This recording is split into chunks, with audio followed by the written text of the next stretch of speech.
राधे राधे दोस्तों। आज हम जो कहानी आपको सुनाने वाले हैं वो बहुत ही मनमोहक है, भावुक करने वाली एक सत्य घटना है। यह कहानी सुनकर आपका विश्वास ठाकुर जी पर और भी बढ़ जाएगा और आपकी आंखों में आंसू आ जाएंगे। चलिए कहानी शुरू करते हैं। यह कहानी राजस्थान के बीकानेर में रहने वाली एक लड़की सुमित्रा की है। यह कहानी न केवल सुमित्रा और उनके लड्डू गोपाल के बीच के अनूठे बंधन को दर्शाती है, बल्कि यह भी दिखाती है कि सच्ची भक्ति और प्रेम की शक्ति क्या होती है। यह एक ऐसी कहानी है जो हमें सिखाती है कि भगवान को बांधने के लिए न धन चाहिए, न आडंबर चाहिए, बस एक सच्चा और निश्चल हृदय चाहिए। इस कहानी को विस्तार से जानते हैं। सुमित्रा के जीवन की उस यात्रा में शामिल होते हैं जहाँ भक्ति और प्रेम ने परमेश्वर को भी उनके सामने नतमस्तक कर दिया। सुमित्रा एक साधारण परिवार की बेटी थी जिसका बचपन बीकानेर के एक छोटे से गांव में बीता। उसका गांव रेगिस्तानी इलाकों के बीच बसा था, जहां जीवन सादगी भरा था। सुमित्रा की शादी एक साधारण परिवार में हुई थी और वह अपने पति के साथ एक सुखी जीवन की उम्मीद लिए नए घर में पहुंची थी। लेकिन नियति ने उसके लिए कुछ और ही लिखा था। सुमित्रा की शादी के एक साल के अंदर ही उसके पति का देहांत हो गया। यह घटना सुमित्रा के लिए गहरा आघात थी। उसका वैवाहिक जीवन, जो अभी ढंग से शुरू भी नहीं हुआ था, एक पल में बिखर गया। पति की मृत्यु के कुछ दिनों के बाद सुमित्रा अपने मायके में अपने माता पिता के पास वापस आ गई। सुमित्रा के ना तो कोई भाई था, ना कोई बहन थी, ना ही कोई संतान थी। इसीलिए वह अकेली ही अपने माता पिता के साथ रहा करती थी। मायके में लौटने के बाद सुमित्रा का मन उदास रहता था। उसे अपने जीवन में बहुत खालीपन महसूस होने लगा। वह दिन रात अपने खोए हुए जीवन के बारे में सोचती और उसका मन किसी भी काम में नहीं लगता था। गांव के लोग उसकी हालत देखकर दुखी होते। सुमित्रा का जीवन जैसे एक गहरे अंधकार में डूब गया था। एक दिन गांव की एक बुजुर्ग महिला, जब अपनी भक्ति और ज्ञान के लिए जानी जाती थी, उसने सुमित्रा को देखा। उसने सुमित्रा के चेहरे पर उदासी और खालीपन को पढ़ लिया। उसने सुमित्रा को अपने पास बुलाया और कहा, बेटी, तू इतनी उदास क्यों रहती है? अपने मन को भगवान की भक्ति में लगा दे। लड्डू गोपाल को घर ला और उनकी सेवा कर, वे तेरा खालीपन भर देंगे। यह सुनकर सुमित्रा के मन में एक नई रोशनी जगी। उसे लगा कि शायद यही रास्ता है जो उसके जीवन को फिर से अर्थ दे सकता है। सुमित्रा तुरंत बाजार से एक छोटे से लड्डू गोपाल की मूर्ति ले आई। अष्ट धातु से निर्मित इस मूर्ति में जैसे जान थी। उनकी मुस्कान इतनी सुंदर थी कि जो भी उन्हें देखता देखता ही रह जाता। सुमित्रा ने जैसे ही गोपाल जी की मूर्ति को अपने हाथों में लिया, उसका मन शांत हो गया। गोपाल जी, वह बहुत मासूम मुस्कान, उनके बड़े बड़े नयन और उनकी छोटी सी काया ने सुमित्रा के हृदय को छू लिया। उसे लगा जैसे गोपाल जी उसे पुकार रहे हैं। सुमित्रा ने सुना था कि लड्डू गोपाल की सेवा बिल्कुल एक बच्चे की तरह करनी पड़ती है। उनका बहुत ध्यान रखना पड़ता है और बहुत ही प्रेम करना पड़ता है। सुमित्रा ने इस सलाह को पूरे दिल से स्वीकार किया। उसने गोपाल जी की सेवा बिल्कुल एक बच्चे की जैसी ही करना शुरू कर दी। वह सुबह जल्दी उठती, गोपाल जी को स्नान कराती, उन्हें सुंदर सुंदर वस्त्र पहनाती और प्यार से भोग लगाती। वह रात को उठ उठ कर देखती थी कि कहीं गोपाल जगा तो नहीं, कहीं गोपाल को भूख तो नहीं लगी। वह दिन भर अपने गोपाल की सेवा में ही लगी रहती थी। सुमित्रा की दिनचर्या पूरी तरह से लड्डू गोपाल को ही समर्पित थी और उनके इर्द गिर्द सिमट गई थी। वह उन्हें स्नान कराती, फिर ताज़ा भोग चढ़ाती, कभी खीर, कभी हलवा, तो कभी माखन मिश्री का भोग लगाती। वह गोपाल जी के लिए छोटे छोटे कपड़े बनाती, उन्हें सजाती और उनके सामने बैठकर घंटों बातें किया करती। लल्ला, तूने आज माखन क्यों नहीं खाया? क्या तुझे मेरी बनाई हुई खीर अच्छी नहीं लगी? वह हल्के से डांटती, फिर प्यार से हंस पड़ती। गांव के लोग सुमित्रा की इस भक्ति को देखकर कभी कभी आश्चर्यचकित रह जाते। कुछ को लगता कि वह गोपाल जी को सचमुच अपना बेटा मानने लगी है। कुछ लोग उसकी भक्ति का सम्मान करते, तो कुछ लोग हंसकर कहते, ये लड़की बिल्कुल पागल हो गई है, दिन रात गोपाल गोपाल ही करती रहती है। लेकिन सुमित्रा को इन बातों से कोई फर्क नहीं पड़ता। उसके लिए गोपाल जी कोई मूर्ति नहीं, बल्कि उसका अपना लाडला बेटा था। ऐसे ही धीरे धीरे समय बीता और सुमित्रा बूढ़ी हो गई। समय के साथ गोपाल और सुमित्रा एक अद्भुत बंधन में बंध चुकी थी। वह अपने गोपाल से अपने बेटे के समान प्रेम करने लगी। सुमित्रा की उम्र बढ़ने के साथ साथ उसकी भक्ति और भी गहरी होती गई। वह अब गोपाल जी के बिना एक पल भी न रह सकती थी। वह उनके साथ हर छोटी बड़ी बातें साझा करती। कभी वह उन्हें अपने बचपन की कहानी सुनाती, तो कभी अपने दुख साझा करती।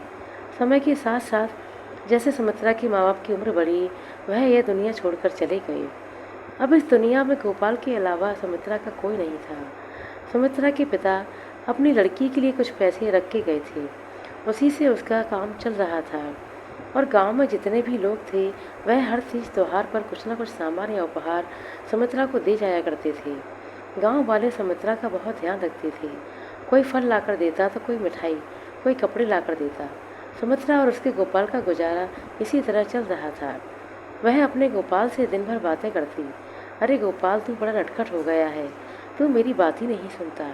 ऐसा लगता है जैसे गोपाल उनका छोटा बच्चा है। गांव के सभी लोगों को यह बात पता थी। उनको लगता था बुढ़िया का कोई नहीं, इसीलिए सटिया गई है।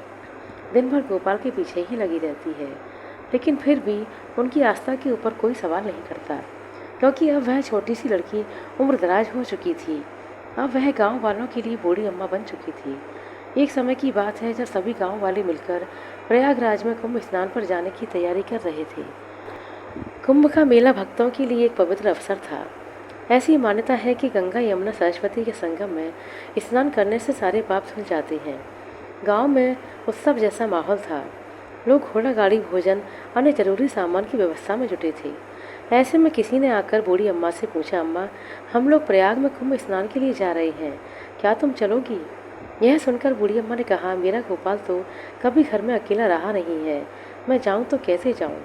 जाने के लिए मुझे अपने लल्ला से पूछना पड़ेगा, मैं उससे पूछकर आती हूँ। यह सुनकर सभी को बड़ा आश्चर्य हुआ। वह बोले, यह क्या बात हुई? फिर भी बूढ़ी अम्मा चली गई और थोड़ी देर के बाद घर में पहुँच के गोपाल से बोली, देख गोपाल, सब लोग प्रयागराज में गंगा स्नान के लिए जा रहे हैं, मुझे भी जाना है।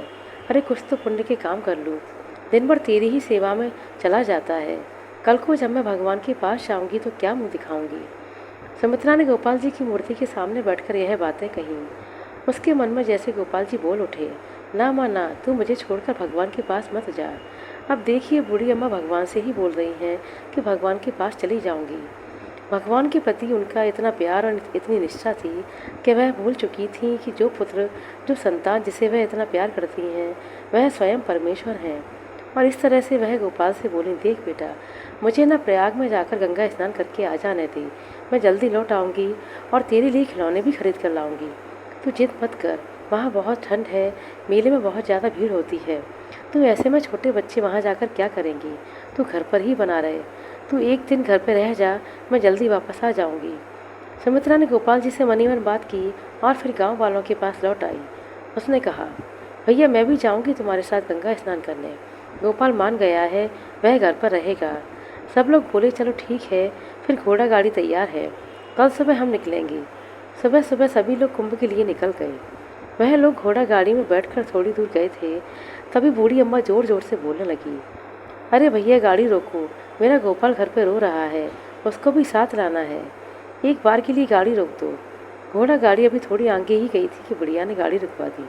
इस बात से सभी लोगों को बहुत गुस्सा आ रहा था, लेकिन क्या करते, जब साथ में जाना था तो कुछ चीज़ें तो करनी ही पड़ती हैं। बूढ़ी अम्मा दौड़ के गई और जल्दी से अपने गोपाल को अपने साथ लेकर वापस आ गई। वह बोलती जा रही थी, देख गोपाल, तूने बोला था कि तू घर पर रहेगा, फिर भी तूने जिद पकड़ ली। लोगों के सामने तू बड़ी जिद्दें करने लगा है, आजकल तू जिद्दी भी हो गया है।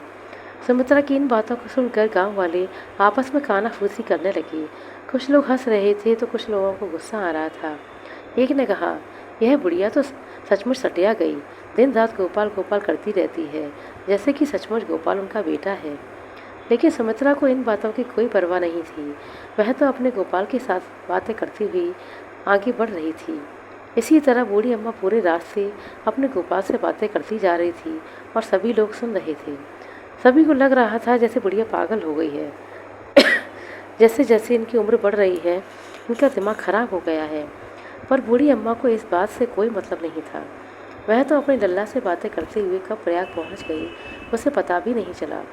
प्रयाग पहुंचकर सभी लोग अपने अपने स्नान का बंदोबस्त कर रहे थे। इतने में बूढ़ी अम्मा ने अपने गोपाल से कहा, देख गोपाल, तू बहुत छोटा है, इतने ठंडे पानी में नहाएगा तो बीमार हो जाएगा, तू यहीं बैठ, मैं जल्दी से गंगा में डुबकी लगा कर आती हूँ।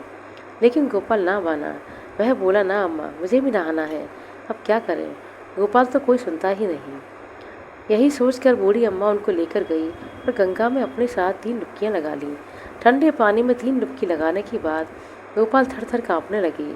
यह दृश्य किसी को नहीं दिखाई दिया, पर बूढ़ी अम्मा गोपाल से इतना प्रेम करती थीं और दिन भर उनकी भक्ति में इतनी लीन रहती थीं कि उनको तो मूर्ति में अपने गोपाल के साक्षात दर्शन होते थे। बूढ़ी अम्मा ने गोपाल से कहा, देख गोपाल, मैंने तुझे पहले ही कहा था कि पानी बहुत ठंडा है, तुझे ठंड लग जाएगी, लेकिन तू कभी मेरी बात नहीं सुनता। अब चल फटाफट चलते हैं। बूढ़ी अम्मा जल्दी से गोपाल को बाहर लेकर आई और उनको तौलिए से पोंछा स्वेटर पहना के तैयार किया और फिर एक गिलास दूध गोपाल जी को दिया और सामने बैठी महिला से कहा, इसको थोड़ा संभालो, गर्म दूध का भोग लगा दो, मैं तब तक कपड़े बदल कर आती हूँ। इतने समय तक बूढ़ी अम्मा गीले कपड़ों में ही ठंड में काँप रही थी। बूढ़ी अम्मा ने सोचा कि पहले छोटे बच्चे की देखभाल करना ज़रूरी है, इसीलिए वह अपना ख्याल न करते हुए अपने गोपाल की पहले सेवा कर रही थी। अब बूढ़ी अम्मा गई और अपने कपड़े बदलकर वापस आई और अपने गोपाल से बोली, गोपाल, तू बड़ा नटखट है, बड़ी बदमाशी करता है, मेरी कोई बात नहीं सुनता।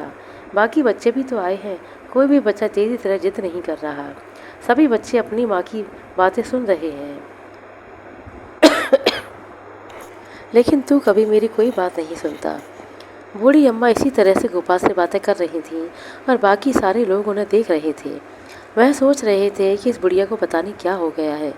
धीरे धीरे समय हुआ और सभी लोग कहने लगे, चलो गाड़ी तैयार है, अभी वापस चलते हैं, नहीं तो रात हो जाएगी और रास्ते में भीड़ भी मिलेगी, जल्दी से वापस चलने की तैयारी करो। सभी लोग उठकर वापस जाने की तैयारी करने लगते हैं। बूढ़ी अम्मा भी कहने लगी, हाँ हाँ भैया, जल्दी चलो, गोपाल तो छोटा है, उसको भी तो समय से सुनाना है, जल्दी चलो। सब लोग बूढ़ी अम्मा की तरफ देखने लगे पर कोई कुछ नहीं बोला। पर थोड़ी देर बाद ही बूढ़ी अम्मा बोली, भैया ये नहीं जा रहा, कह रहा है कि गंगा किनारे बैठ के घी की अच्छी सी इमरती खाकर ही जाऊंगा। यह सुनकर बाकी लोगों को बहुत तेज गुस्सा आया।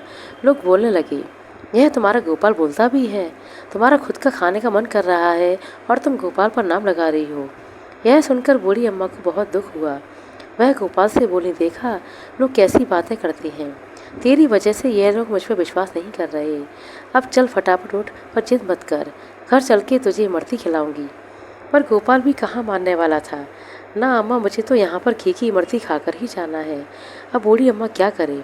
बोली, भैया यह नहीं मान रहा है, इसके लिए थोड़ी सी घी की इमरती लाकर दे दो, फिर हम चलते हैं। इतने में एक आदमी बहुत ज़्यादा गुस्सा हो गया और बोला, मैं लेकर आता हूँ तुम्हारे लिए इमरती, और कहीं तुम्हारे गोपाल ने वह इमरती नहीं खाई तो मैं तुम्हें बताऊँगा, इसे मैं यहीं गंगा में डुबो दूँगा, तब समझ में आएगा। यह सुनकर बूढ़ी अम्मा की आंखों में आंसू आ गए। वह बोली, गोपाल देखा, तू मेरी बात सुनता ही नहीं है। वह आदमी तब तक चला गया था। थोड़ी ही देर के बाद वह इमरती लेकर वापस आया। बूढ़ी अम्मा ने गोपाल को इमरती दी और अपने ही आंचल से गोपाल को ढक लिया। बोली, देखो यह गोपाल थोड़ा शर्माता है, अकेले मेरे साथ रहा है, कभी किसी के सामने खाना नहीं खाता, इसीलिए इसको ढकना ज़रूरी है। इसीलिए बूढ़ी अम्मा गोपाल को अपने आंचल के पर्दे से ढक देती हैं और 2-3 मिनट के बाद जब पर्दे को यानी अपने आंचल को हटाती हैं तो इमरती वैसी की वैसी पड़ी थी। सब लोगों को बहुत तेज गुस्सा आया और बोले, अम्मा तुम्हें खुद को खाना था तो बोल देती, तुम्हारे लिए ला देते, खामोखा गोपाल का नाम लेने की क्या ज़रूरत थी। यह सुनकर बूढ़ी अम्मा को बड़ा दुख हुआ। वह बोली, ना भैया ना, मुझे नहीं खानी थी, यह तो मेरा लल्ला है जो मेरी बात नहीं मानता, बोल रहा है कि इमरती तो डालने की है, शुद्ध घी की इमरती आएगी तो ही खा के दिखाऊंगा, यह इमरती मैं नहीं खा रहा। अब सभी लोगों को बहुत तेज गुस्सा आया। किसी किसी को तो ऐसा लगा कि इस बुढ़िया को गोपाल के साथ ही गंगा में विसर्जित कर दिया जाए। अब करें तो क्या करें, जब साथ लेकर आए हैं तो ऐसा कर भी नहीं सकते। फिर एक दूसरे आदमी ने कहा, ठीक है, मैं इनके लिए गर्म इमरती और वह भी घी की लेकर आता हूँ और फिर देखता हूँ कि गोपाल खाता है कि नहीं, और अब अगर इस बार ऐसा ना हुआ तो अम्मा अच्छा नहीं होगा। बूढ़ी अम्मा तो रोने लग गई। उसे बहुत ज़्यादा डर लग रहा था, गोपाल को साथ में लाके बहुत बड़ी गलती कर दी। यही सोचकर वह मन ही मन गोपाल को बहुत डांट रही थी। कैसा बच्चा है रे तू, माँ की बिल्कुल बात नहीं सुनता, अब देख सब लोग मुझे कितना चिल्ला रहे हैं, तुझे वह भी सुनाई नहीं दे रहा, इतनी जिद क्यों करता है।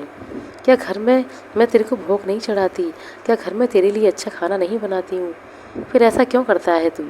तभी वह आदमी दूर से आता हुआ दिखाई दिया। वह हाथों में घी की बनी हुई कुछ इमरती लेकर आ रहा था। वह थोड़ी दूर ही था कि घी की बहुत अच्छी खुशबू आने लगी और पता भी चल रहा था कि हाँ भाई, शुद्ध घी की अच्छी इमरती वह लेकर आया है। वह आदमी बूढ़ी अम्मा के हाथ में इमरती थमाते हुए बोला, लो अम्मा, खिलाओ अपने गोपाल को और जल्दी से खिलाकर दिखाओ, हम भी देखें कैसे खाता है यह। बूढ़ी अम्मा ने फिर से इमरती गोपाल के सामने रखी और अपने आंचल से पर्दा कर दिया। थोड़ी देर बाद जैसे ही उसने अपना आंचल हटाया तो वहाँ एक भी इमरती नहीं थी। यह देखकर सभी लोगों का मुंह खुला का खुला रह गया। सभी लोग खड़े के खड़े रह गए। फिर आपस में बातें करने लगे कि हमारे सामने इतनी सारी इमरती कैसे गायब हो सकती हैं। सब लोगों को समझ में आ गया कि गोपाल जी की यह अद्भुत लीला है। सभी लोग बूढ़ी अम्मा के पैर पकड़कर माफ़ी मांगने लगे। अम्मा, हम आपकी भक्ति को नहीं समझ पाए। आपका जो यह प्रेम है, इसने समस्त ब्रह्मांड के परमात्मा को बांध के रखा हुआ है, जो हमें दिखाई नहीं दिया। हमें माफ़ कर दो। बूढ़ी अम्मा ने कहा, अरे तू माफ़ी किस बात की मांगता है? मेरा गोपाल तो बड़ा खुश है तुझसे। तू तो बढ़िया बढ़िया इमरती लेकर आया इसके लिए। यह सुनकर वह आदमी फूट फूट कर रोने लगा। बोला, मैंने तो पता नहीं क्या क्या सोचा था मन में। इतना छोटा मन है मेरा, फिर भी इनके गोपाल जी मेरे ऊपर खुश हैं और मुझे इतना आशीर्वाद दिया है। इससे बड़ी खुशी की बात और क्या हो सकती है। यह घटना गांव वालों के लिए एक चमत्कार थी। जिन लोगों ने सुमित्रा की भक्ति का मजाक उड़ाया था, अब वे भी उनकी भक्ति के सामने नतमस्तक हो चुके थे। इस घटना ने उनके हृदय में भक्ति की नई ज्योति जला दी। वे समझ गए थे कि सुमित्रा का प्रेम और भक्ति इतनी गहरी है कि उसने साक्षात परमेश्वर को अपने बंधन में बांध रखा है। आशा करते हैं दोस्तों आपको हमारे द्वारा सुनाई गई है कहानी अच्छी लगी होगी। कहानी अच्छी लगी हो तो कृपया लाइक कर दें, शेयर कर दें। चैनल पर नए हैं तो सब्सक्राइब कर लें। अपना कीमती समय देने के लिए बहुत बहुत धन्यवाद। मिलते हैं अगली वीडियो में, तब तक के लिए नमस्कार।